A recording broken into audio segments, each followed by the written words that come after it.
En la clase de hoy vamos a discutir algunos métodos y algunas consideraciones que se utilizan para el diseño sismo resistente de estructuras. Vamos a iniciar definiendo un poco qué son los daños estructurales. Se consideran como daños estructurales cualquier cambio físico que afecte de manera adversa el comportamiento de una estructura. Por ejemplo, cuando un elemento de acero se pandea o entra en fluencia, eso afecta la capacidad de ese elemento para seguir resistiendo cargas. Entonces, eso se considera como un daño estructural. De igual manera, cuando una conexión se fractura, ya esa conexión pierde la capacidad de transmitir cargas, entonces eso se considera como una falla estructural. En el caso de elementos de concreto, el pandeo de las barras de reforzamiento, agrietamiento excesivo, entre otros, se pueden considerar también como daños estructurales. Varios experimentos que se han hecho en diferentes universidades internacionales han demostrado que los daños estructurales en un elemento dependen de dos factores primordiales. Primero, la ductilidad, que tiene que ver con el desplazamiento máximo, o sea, la deformación máxima del elemento. Puede ser axial, puede ser flexión, entre otros. Pero ductilidad es simplemente la relación entre desplazamiento máximo, deformación máxima y deformación de fluencia, como hablamos en la clase. Hay otro factor que se conoce como la energía disipada. La energía, como hemos mencionado anteriormente, es el área que está envuelta en los ciclos de histéresis. La razón por la que el daño depende de los dos factores, una combinación de los dos factores, es porque puede darse el caso que, por ejemplo, que un elemento no experimente deformaciones grandes, pero que sí experimente varios ciclos de histéresis. Entonces, en ese caso, el primer término que tiene que ver con la utilidad sería pequeño en comparación con la energía disipada. En caso de que la deformación sea grande, como por ejemplo un elemento como este que se ve aquí, que se deformó bastante lateralmente, entonces el factor de utilidad tiende a controlar los daños versus la energía disipada. Entonces el daño se puede decir que es una función tanto de la deformación máxima como de la energía disipada. Algunos ejemplos de daños en estructuras son los siguientes, o sea, por ejemplo, ese edificio que fue afectado por el terremoto de Northridge, como se ve aquí, hay una grieta bien importante. Esa grieta es un cambio físico en esa columna, o sea, esa grieta no estaba ahí antes del terremoto.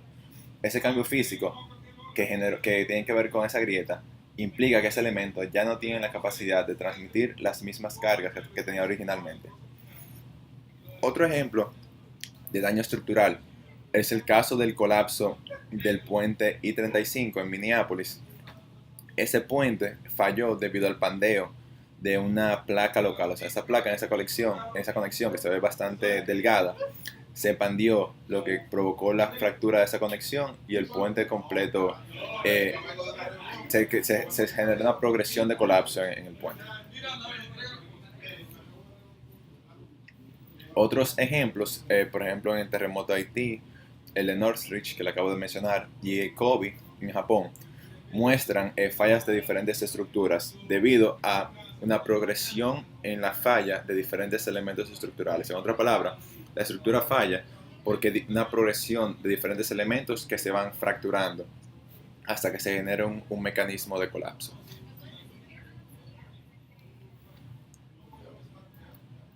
Como mencioné anteriormente, la falla o los daños en un elemento estructural se pueden cuantificar, o sea, no es tanto cualitativo sino que es también cuantitativo, como una combinación de dos factores, uno que depende de la utilidad y otro que depende de la energía disipada. Eso se conoce como un índice de daño, o sea, se han propuesto varios índices de daños en la literatura, y este fue propuesto por el profesor Bertero y uno de sus estudiantes en Berkeley, es uno de los más utilizados. El primer término, como mencioné, incluye el factor de utilidad, o sea, la deformación máxima entre la deformación de fluencia. Y el segundo incluye la energía disipada, o sea, el área bajo los ciclos de histéresis. Resulta que para una gran cantidad de elementos, el primer término tiende a controlar esa suma. Por esa razón, los diferentes códigos de diseño lo que hacen es que imponen ciertos límites de las deformaciones. Puede ser deriva de piso, rotaciones plásticas y ese tipo de demandas. O sea, lo que se trata es de controlar la deformación máxima. Ese es uno de los principales principios de los códigos de diseño.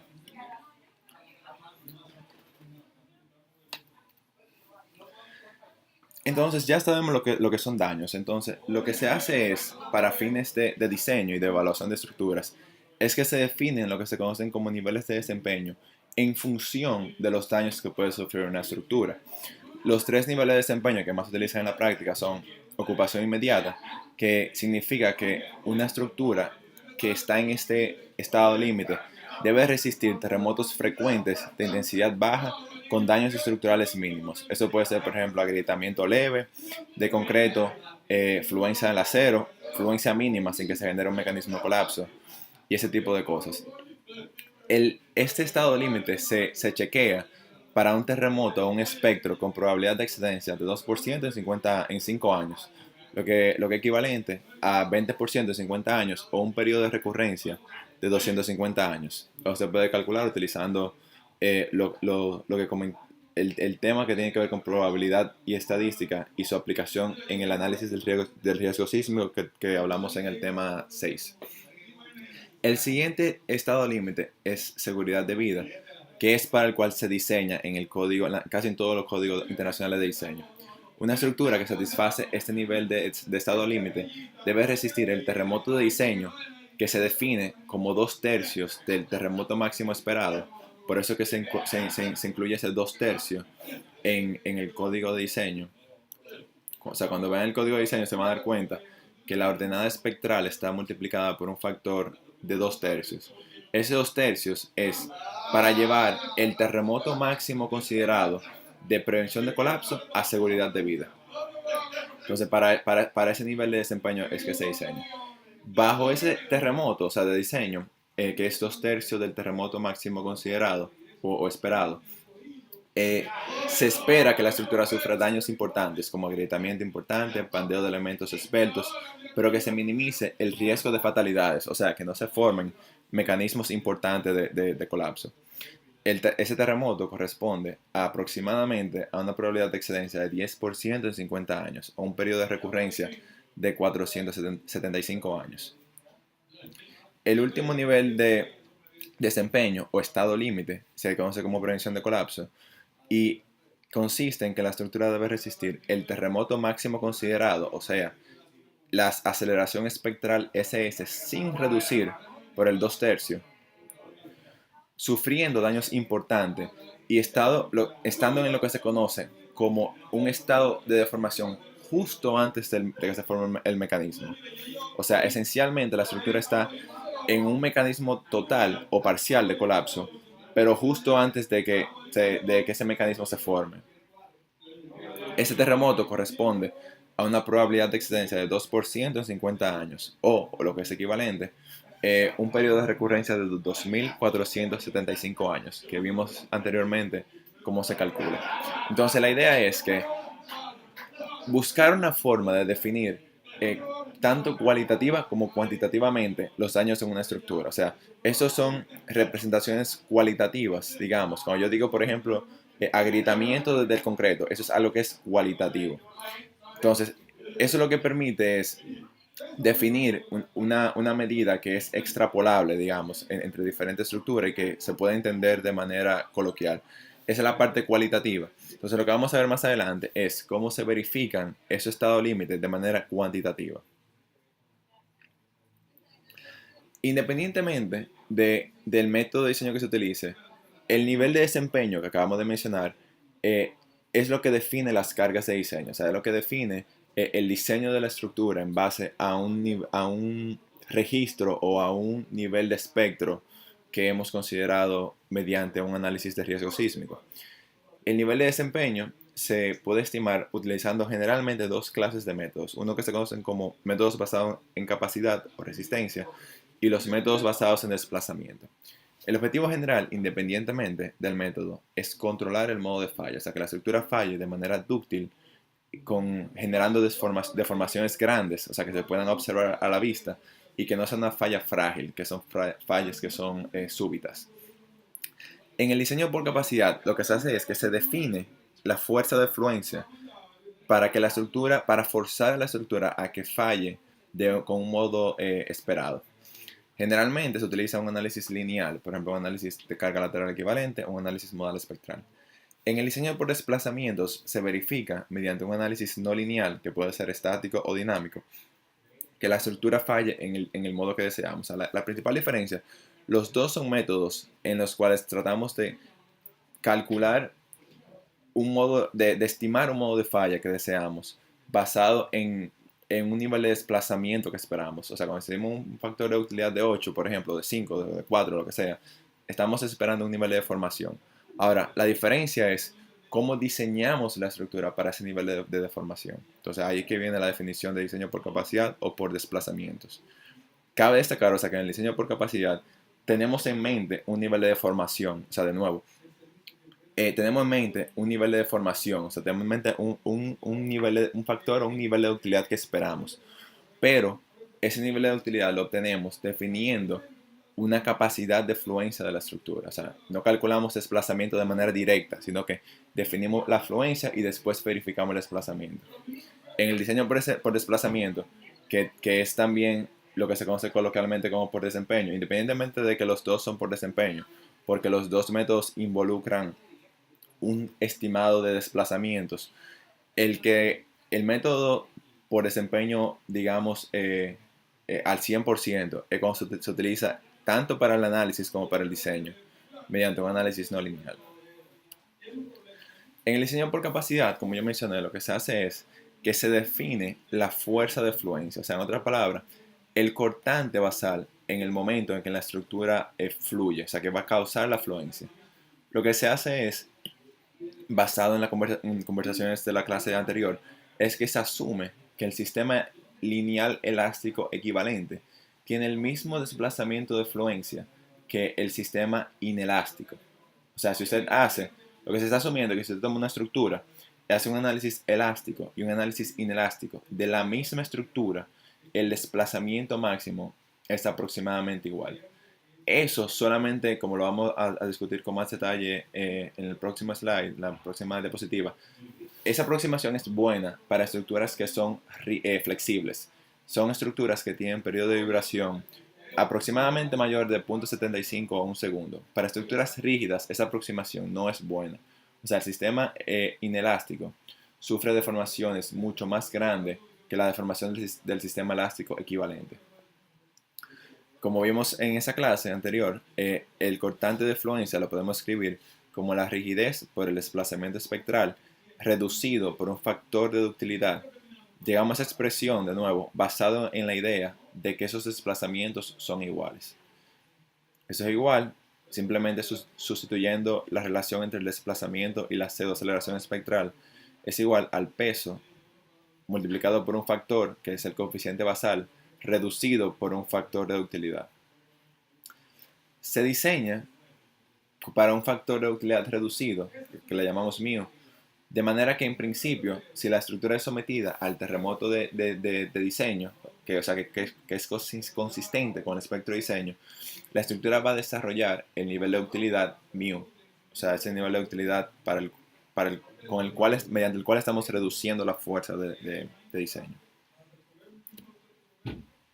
En el diseño por desplazamiento, por otro lado, lo que se hace es que se estima el desplazamiento inelástico de manera directa. O sea, anteriormente definimos resistencia, ahora estamos calculando el desplazamiento de manera directa, utilizando un análisis no lineal. Ese análisis puede ser o estático, que vamos a discutir con un poco más de detalle más adelante, pushover, o dinámico, que es un análisis historia-tiempo no lineal. Algunas de las limitaciones que vamos a ver más adelante de esos análisis son las siguientes. Primero, es muy difícil estimar desplazamientos inelásticos con confiabilidad. O sea, a veces las personas hablan de un diseño por desempeño, por desplazamiento, pensando que están haciendo algo mucho más avanzado, digamos. Pero lo cierto es que la incertidumbre que hay en estimar la respuesta no lineal es increíblemente alta. Entonces, no es trivial diseñar una estructura por desplazamiento, porque de hecho es difícil estimar desplazamientos elásticos. O sea, que imagínense usted inelásticos. O sea, usted hace una comparación de experimentos con la predicción de modelos inelásticos y eso puede dar esencialmente cualquier cosa. Otros puntos importantes que son limitaciones tienen que ver con con la incertidumbre en el espectro y el registro del movimiento de la base, y el hecho de que la respuesta inelástica es muy, muy dependiente en el registro utilizado. O sea, usted puede tener varios registros con la misma aceleración máxima del terreno, y que para un registro de esos la estructura permanezca esencialmente elástica, y que para otro, por ejemplo, experimente una fluencia importante. Entonces, el comportamiento no lineal depende muchísimo de la carga, o sea, del registro de la carga, incluso para diferentes registros que tienen la misma amplitud. El problema es que el contenido de frecuencia generalmente varía bastante. Entonces, el diseño por desplazamiento, de nuevo, no es trivial. O sea, estimar desplazamientos inelásticos no es una tarea trivial. Algunas consideraciones de diseño que son importantes son las siguientes. Primero vamos a hablar de los métodos que se utilizan para el análisis. Estos métodos los hemos mencionado anteriormente, pero aquí lo presento a modo de resumen. Primero está el método de carga lateral equivalente, que es el método que le llamamos cuasistático, que se basó en una simplificación del análisis modal espectral, en el cual solamente utilizamos la contribución de un solo modo. Eso aplica a estructuras regulares, sin excentricidades, con respuestas dominadas por un modo de vibración. Son generalmente estructuras que son de menos de 7, 10 pisos. En nivel de complejidad, más o menos de complejidad, digamos, le sigue el análisis dinámico lineal, que puede ser o modal espectral o historia-tiempo. En el modal espectral, que se utiliza principalmente para estructuras que pueden ser irregulares, pero que no son de importancia crítica, como vimos, es una aproximación del análisis historia-tiempo modal. El análisis historia-tiempo modal es simplemente utilizar el análisis modal para encontrar la respuesta en el tiempo para un registro dado. Eso lo vemos en dinámica. El segundo tipo es el paso a paso, pero el tipo paso a paso se utiliza principalmente para estructuras o no lineales o con amortiguamiento que no es diagonalizable. En otras palabras, se basa en análisis numérico, utilizando el método de Newmark-Wilson o esa familia de métodos que discutimos cuando hicimos el análisis no lineal. Vimos que esos métodos se basan en aproximación de las derivadas, utilizando lo que se conoce como diferencia finita. La razón para utilizar el método paso a paso, como le mencioné, en el caso de estructuras lineales, es principalmente si no se puede diagonalizar la matriz de amortiguamiento. Vimos en dinámica que la matriz de amortiguamiento clásico o modal se puede diagonalizar. Resulta que si usted tiene, por ejemplo, un sistema de disipación de energía, ese amortiguamiento no es clásico, o sea, la matriz de amortiguamiento no se diagonaliza por los modos, y entonces el análisis modal, que se basó en desacoplar las ecuaciones, no lo podemos utilizar. Entonces, en ese caso, se utiliza el análisis paso a paso. El siguiente análisis es el estático no lineal, o de empuje progresivo, o pushover, que es para estructuras regulares, sin excentricidades, con respuestas dominadas por un modo. O sea, generalmente se aplica para edificios menores de 10 pisos que no tienen irregularidades importantes. Se utiliza generalmente como un complemento para el análisis dinámico lineal. O sea, para una estructura convencional, digamos, edificios convencionales, naves industriales, estructuras que no son necesariamente críticas. Generalmente lo que se hace es un pushover y un análisis dinámico lineal. La última categoría de análisis es el análisis dinámico no lineal, en el cual la dependencia en la carga, como yo mencioné anteriormente, es esencial. Se utiliza principalmente para estructuras críticas como puentes irregulares o de gran envergadura. Si se utilizan dispositivos de disipación de energía como amortiguadores viscosos, aisladores de bases, que generalmente tienen un comportamiento no lineal. Volviendo al diseño por capacidad, ahora lo vamos a discutir con un poco más de detalle. Como yo mencioné anteriormente, lo que se hace es que se define la resistencia de la estructura para forzar la estructura o intentar forzar la estructura para que falle en un modo de falla deseado, generalmente un modo de falla dúctil, utilizando los métodos del código que generalmente involucran un análisis estático equivalente o modal espectral. Se detallan los elementos que fluyen de manera que puedan desarrollar las deformaciones que esperamos en términos de rotaciones plásticas y derivas principalmente, y se diseñan los elementos restantes para que permanezcan elásticos. El factor de utilidad, que como vimos anteriormente definimos un factor de utilidad como la relación entre el desplazamiento máximo y el desplazamiento de fluencia. Resulta que para el sistema elástico equivalente, en el cual el desplazamiento máximo es igual aproximadamente, eh, esa relación también se puede escribir utilizando una relación de triángulos como la relación entre el cortante máximo del sistema lineal y el cortante de fluencia de ese sistema. Entonces, esa relación de cortantes lo vamos a definir como R, el factor de utilidad, digamos, por fuerzas. Y el factor de utilidad que mencionamos anteriormente es el que relaciona los desplazamientos, máximo y fluencia. Claro, si esos dos puntos son iguales, o sea, si el desplazamiento máximo de esos dos sistemas son iguales, entonces R y mu son iguales. Pero ¿qué sucede? Resulta que en general SR depende del tipo de estructura. Pero ¿qué pasa? Si, como yo mencioné anteriormente, si la estructura es rígida, o sea, con periodo de vibración generalmente menores de 0.75, lo que ocurre es que ese punto que tiene que ver con el desplazamiento máximo, digamos, o el cortante basal máximo, generalmente se va a encontrar por aquí, a la derecha. O sea que el máximo desplazamiento del sistema lineal equivalente y el sistema inelástico no coinciden. Eso ocurre generalmente en estructuras rígidas y vamos a ver más adelante cómo tomamos en cuenta eso. Resulta que el factor de utilidad es lo que el código le llama, los códigos de diseño le llaman C sub D, que es el factor generalmente por el cual usted multiplica el desplazamiento elástico para obtener el desplazamiento inelástico. Como les mencionaba anteriormente, R y mu son iguales solamente para sistemas que son flexibles o con periodos de alrededor de un segundo, más o menos esa es la norma. Y el factor de utilidad de fuerzas, que es el R, depende, como le mencionaba, del sistema estructural, del tipo de materiales, del detallado, de la experiencia de terremotos pasados, entre otros factores. Hay un problema fundamental y es el siguiente, que es que la relación entre el desplazamiento máximo lineal, o sea, del sistema lineal equivalente, generalmente depende del periodo de la estructura. O sea que esos factores C sub D que ustedes ven aquí, en realidad deberían depender no solo del tipo de estructura, sino del periodo de la estructura. O sea, para una estructura, por ejemplo, de acero con pórtico ordinario, un RD de 2.5, con un RD de 2.5, el factor de amplificación de desplazamiento debe ser no solo una función del tipo de sistema estructural, sino también del periodo de la estructura. Se ha comprobado mediante métodos analíticos, pueden consultar este paper escrito por el profesor Eduardo Miranda de Stanford, que para estructuras que tienen periodo mayor de un segundo, generalmente, el factor de utilidad por desplazamiento, que es el C sub D en el código, es mayor que R.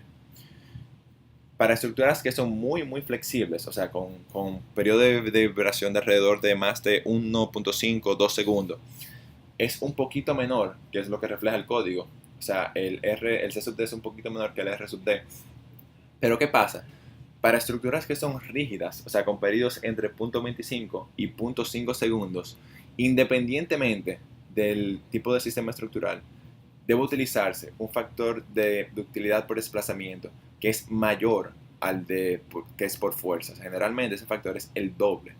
O sea que si por ejemplo usted tiene una estructura que se considera rígida y que es de pórtico, por ejemplo, intermedio o especial de hormigón armado, en realidad el desplazamiento no debería verificarse con 4.75, sino con un factor que es de 2 veces el factor de utilidad por fuerza.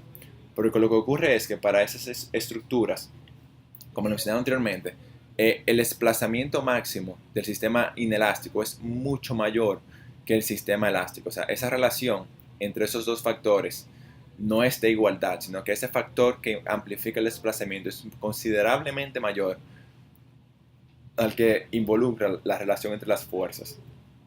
Entonces, eso puede causar una subestimación importantísima de las derivas, por ejemplo, o de los desplazamientos laterales del edificio. o de la estructura. Para estructuras con periodos entre 0.5 y 0.75 segundos, se debe utilizar un C sub D, que es aproximadamente de 1.5 veces el factor de ductilidad por fuerza. Y para estructuras que andan por un segundo, como lo mencionaba, son aproximadamente igual esos dos factores. Entonces, en otras palabras, esa columna del código ni siquiera se debería utilizar. O sea, esos factores son basados solamente en estructuras flexibles y resulta que no se ha incorporado a los códigos nuevos el hecho de que para estructuras rígidas esos factores están muy por debajo de lo que deberían estar. En el código de los Estados Unidos incluso tiene el mismo problema que el código vigente, tiene factores por debajo. Eso se iba a modificar en la próxima edición del código, tengo que revisar si ya se hizo.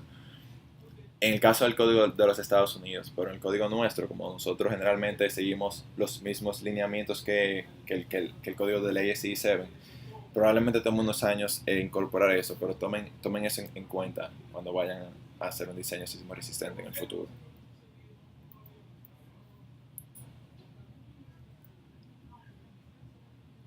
Cabe destacar que cuando hablamos de un R, o sea, cuando hablamos, por ejemplo, de un factor de utilidad, qué sé yo, de 5, de 6, lo que sea, hay que tomar en cuenta que ese factor de utilidad es un factor de utilidad global.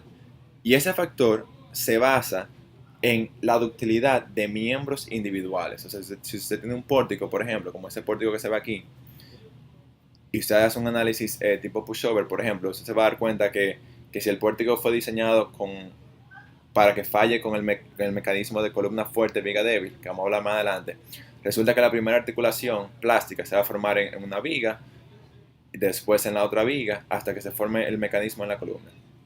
Resulta que estamos asumiendo que para que la estructura llegue a este nivel que está aquí arriba, o sea, que desarrolle la utilidad que esperamos, estamos asumiendo que, por ejemplo, que esa viga que se ve en rojo no va a fallar de manera frágil, sino que se va a comportar de manera dúctil una vez esa viga fluya. O sea, estamos asumiendo que todas las vigas y conexiones tienen un comportamiento dúctil. Y cabe destacar que, como vamos a mencionar en unos minutos, que sobrediseñar elementos no garantiza un comportamiento dúctil como esperamos. Y vamos a ver casos específicos de a qué me refiero. Pero la idea fundamental es que la ductilidad depende de comportamientos locales de vigas y columnas, principalmente conexiones. Un ejemplo o de un caso de estudio de la experiencia sobre lo que le mencionaba, que sobre diseñar un elemento no es necesariamente conservador, es el siguiente. Imaginen que usted tiene una estructura metálica que tiene, por ejemplo, una sección dada y tiene una conexión. Resulta que si usted, por ejemplo, usted está asumiendo de entrada, lo que queremos es tener una viga que falle de manera dúctil. Pero ¿qué pasa? Las conexiones fallan de manera frágil generalmente, principalmente si es una conexión acortante. ¿Qué pasa? Si usted sobrediseña, por ejemplo, esa viga, usted corre el riesgo de que esa conexión falle antes de que la viga entre en fluencia. Eso es algo que obviamente no queremos. ¿Por qué? Porque no queremos fallas frágiles. Eso ocurrió de manera notable durante el terremoto de Northridge y de Kobe. Y resulta que se vieron muchos casos, como este que se ve aquí, en el cual usted ve una grieta importante. Es una conexión soldada y usted ve una grieta en la conexión. Ese pórtico va a fallar porque esa viga va a tener una fractura antes de que ese elemento fluya.